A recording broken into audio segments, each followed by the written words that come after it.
রাজধানীতে বৃষ্টি যানজটে ভোগান্তিতে পড়েছে এইচএসসি পরীক্ষার্থী এবং অফিসকামীরা। যুক্ত হব সহকর্মী মাহফুজা বৃষ্টির সাথে। তিনি যুক্ত হচ্ছেন হাতিরঝিল থেকে।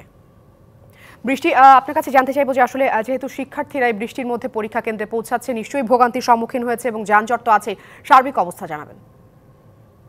আফরিন, ভোগান্তি আজকের দিনটায় মনে হয় যে খুব বেশি হচ্ছে রাজধানীতে। একে তো বৃষ্টি, কারণ রাজধানীতে আপনি জানেন যে সামান্য বৃষ্টি হলে রাজধানীতে জলাবদ্ধতা তৈরি হয়, যানজটের সৃষ্টি হয়। সেই জায়গা থেকে যে এইচএসসি পরীক্ষা আজকে থেকে শুরু, আপনারা সকলেই জানেন, সেটা 31 তারিখে শেষ হবে। কিন্তু আজকে প্রথম দিন, বাংলা পরীক্ষার দিনই কিন্তু এই যে সকাল থেকে থেমে থেমে একটু বৃষ্টি হচ্ছে, বাতাস হচ্ছে। সেই সাথে আপনি দেখতে পাচ্ছেন, যদি একটু চিত্রটা দেখাই, এই হাতিরঝিলের রুট দিয়ে কিন্তু বিভিন্ন শিক্ষার্থীরা দুই পাশেই কিন্তু যাতায়াত করে। পুরো হাতিরঝিলটাকে ঘিরে কিন্তু রাজধানীবাসীর বেশিরভাগ যাতায়াত এখন বর্তমানে বিরাজ করে। সেই জায়গাতে এখানেই দেখেন ঘন্টার পর ঘন্টা এই যানজটের কারণে বৃষ্টিতে মানুষজন যেমন রাস্তায় আটকা পড়েছে, তেমনি এরকম শত শত গাড়ি। একটু আমি রাসেল ভাইকে অনুরোধ করব, আমার ভিডিওগ্রাফারকে, যে পেছনের সারিটাও যদি একটু দেখানো যায় যে কত দূর থেকে ঠিক এই লম্বা লাইন, যানজটের লাইন তৈরি হয়েছে। এটা দেখে আপনারা আসলে আন্দাজ করতে পারেন যে আজকে শিক্ষার্থীদের, যারা পরীক্ষার্থী আছে এইচএসসি, তাদের কতটা ভোগান্তি পেতে হচ্ছে তাদের নির্দিষ্ট কেন্দ্রে পৌঁছাতে। যদি একটু বলে থাকি আফরিন, যে আজকে কিন্তু 10টার মধ্যে যদিও ছাত্রছাত্রীদেরকে, পরীক্ষার্থী যারা আছে তাদেরকে হলে ঢোকার নির্দেশ দেওয়া হয়েছে, নির্দেশনা রয়েছে। এই পরিস্থিতিতে বোঝাই যাচ্ছে না যে বা কেমন করে পরীক্ষার্থীরা তাদের নির্দিষ্ট গন্তব্যে বা কেন্দ্রে তারা পৌঁছাবে। তাদের ভাগ্য আজকে কি নির্ধারণ করছে বা কি নির্ভর করছে, সেটা আসলে আমরা পরবর্তীতে কতজন শিক্ষার্থী ঠিক অনুপস্থিত হলো বা পৌঁছাতে পারলো না, পরীক্ষা দিতে পারলো না, সেই বিস্তারিত তথ্য আফরিন আমি আপনাকে জানানোর চেষ্টা করব।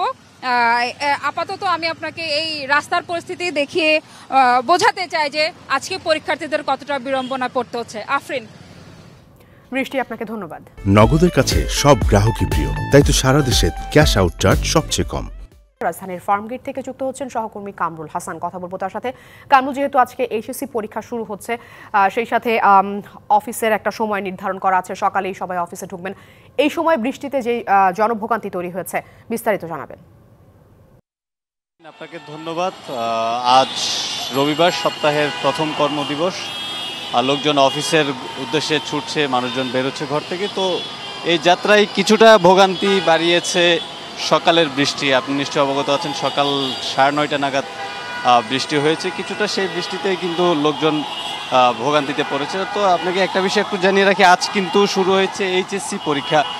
সকাল থেকেই পরীক্ষার্থীরা কিন্তু তাদের অভিভাবকদের সঙ্গে কেন্দ্রে আসছে। আমরা অনেক জায়গায় দেখেছি, অনেকের প্রয়োজনীয় জিনিসপত্রও কিন্তু ভিজতে দেখা গেছে। তা অনেকটা কাক ভেজা হয়েই কিন্তু পরীক্ষার্থীরা পরীক্ষার হলে প্রবেশ করেছে। এছাড়া বৃষ্টি যখন শুরু হয়েছে, বৃষ্টি নামার সঙ্গে সঙ্গে কিন্তু বেশ কিছু পথচারীকেও আমরা দেখতে পেয়েছি, দোকান কিংবা পাশে ফুটওভার ব্রিজের নিচেও তারা আশ্রয় নিয়েছে। এছাড়া কারওয়ান বাজার, পান্থপথ, শুক্রাবাদ, ধানমন্ডি, আসাদ গেট, এই এলাকাটাতেই আসলে বৃষ্টির প্রবণতা একটু বেশি দেখা গেছে এবং ভোগান্তিটাও আমরা একটু বেশি দেখতে পেয়েছি। তো এই পর্যায়ে আপনাকে একটু জানিয়ে রাখি যে গতকালই কিন্তু আবহাওয়া অফিস এক পূর্বাভাস দিয়েছিল, যে সেখানে বলা হয়েছিল যে রাজধানী ঢাকা সহ দেশের বেশিরভাগ এলাকায় কিন্তু অস্থায়ীভাবে দমকা হাওয়া সহ মাঝারি ধরনের বৃষ্টি বা বজ্রসহ বৃষ্টি হতে পারে, এমনও আভাস দিয়েছিল আবহাওয়া অধিদপ্তর।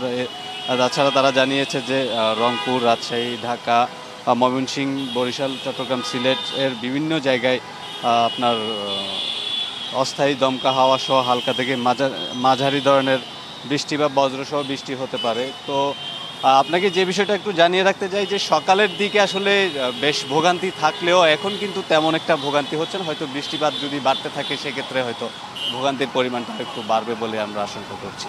তো এই ছিল আমার কাছে রাজধানীর ফার্মগেট ফ্লাইওভার থেকে। থ্যাংক ইউ কামরুল, আপনাকে ধন্যবাদ।